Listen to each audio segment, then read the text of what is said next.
तो रोहतक में कांग्रेस नेता हिमानी नरवाल की हत्या के बाद उनकी मां ने शव लेने से इनकार कर दिया था। साथ ही उन्होंने पार्टी के लोगों पर ही हत्या का शक जताया। क्या है ये पूरा मामला, आइए आपको दिखाते हैं इस रिपोर्ट के माध्यम से। पिताजी एक्सपायर, भाई एक्सपायर, अब बहन एक्सपायर होगी, मैं और मेरी मम्मी है खाली।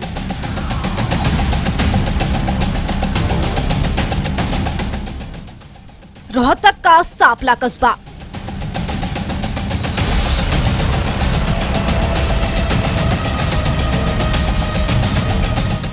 एक मार्च की सुबह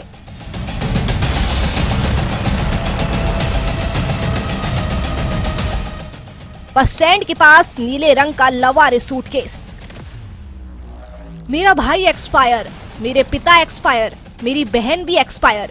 पिताजी एक्सपायर, भाई एक्सपायर, अब बहन एक्सपायर होगी, मैं और मेरी मम्मी है खाली। ये बयान है कांग्रेस नेत्री हिमानी नरवाल के भाई का, जिन्होंने अपनी बहन की हत्या को लेकर सरकार और प्रशासन से इंसाफ की मांग की। कांग्रेस नेता हिमानी नरवाल के शव मिलने से पूरे परिवार में मातम का माहौल है और इसे लेकर मृतका की मां और भाई ने सरकार और प्रशासन से इंसाफ की मांग की है। कांग्रेस पार्टी के लिए मेरी बेटी ने अपनी जान तक दांव पे लगा दिया। जान जाति दुश्मनी हर वक्त उनके साथ रहती थी, क्योंकि मेरी बेटी मेरी बेटी मतलब 10 साल से अपनी पढ़ाई को भी मतलब साइड में रख के घर की तरफ ना ध्यान देते, सिर्फ इलेक्शन के पीछे और सिर्फ यही इलेक्शन और पार्टी मेरी बेटी की जान लेगी, क्योंकि उसकी दुश्मनी उसी के कारण बनी है।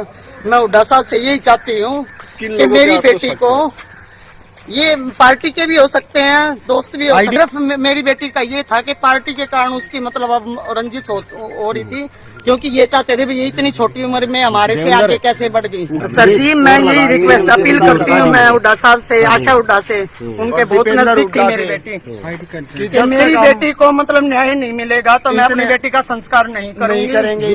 कि हमारी ये है कि जब तक डेड बॉडी नहीं लेंगे, हम अंतिम संस्कार नहीं करेंगे जब तक क्रिमिनल पकड़े नहीं जाते।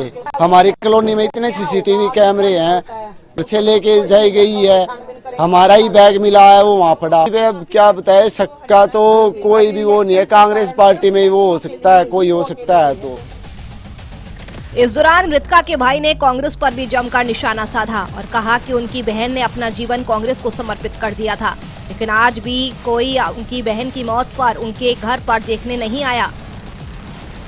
भाई मेरा बहन, मेरा हाथ जोड़ के विनती है और कुछ नहीं कहता मैं, बस मेरी बहन है, इंसाफ दबा दो। अब तक एक बंदा भी नहीं आया, उनके लिए 10 साल काम किया। डीएसपी रजनीश कुमार ने इस मामले में एसआईटी गठन कर जांच करने की जानकारी दी है और कहा कि जल्द ही इस मामले का खुलासा होगा। पुलिस को सूचना मिली थी, पुलिस मौके पे पहुंची थी, वहाँ एक सफारी का बैग था, उसके अंदर से डेड बॉडी को मिली थी। तो बाद में हम लोगों ने जब आइडेंटिफिकेशन वगैरह करी तो हिमानी नरवाल के नाम से लड़की का था, विजयनगर की वो रहने वाली थी। तो उनके माँ बाप भी हम लोगों ने मौके पर बुलाए थे, वो आइडेंटिफाई हो गई थी। और उसके बाद हम लोग अलग अलग पहलू पे इस पर हम लोग इन्वेस्टिगेशन कर रहे हैं और जो जल्द से जल्द इसका जो भी पीछे इसका होगा उसका पर्दाफाश हम करेंगे। इसमें एसआईटी का गठन कर दिया गया, मेरे ही नेतृत्व में SHO सापला है और जल्द की जाँच है। फोन वगैरह इनके मिल गए हैं, उसके बारे में हम लोग लगे हुए साइबर की मदद ले रहे हैं और FSL की मदद ले रहे हैं, हर तरह से हर पहलू हम लोग। चलिए आपको ग्राफिक्स के जरिए बताते हैं कि आखिरकार ये पूरा मामला है क्या। दरअसल शनिवार सुबह 11 बजे सापला बस स्टैंड के पास एक सूटकेस मिला था। पुलिस ने सूटकेस खोला तो उसमें एक युवती की लाश मिली, गले में चुन्नी लिपटी हुई थी। जांच में पाया गया कि गला घोटा गया है। दोपहर तक पहचान नहीं हो पाई। उसके बाद पुलिस ने शव को पोस्टमार्टम के लिए भेजा। शाम को MLA बीबी बत्रा ने युवती को कांग्रेस कार्यकर्ता हिमानी बताया।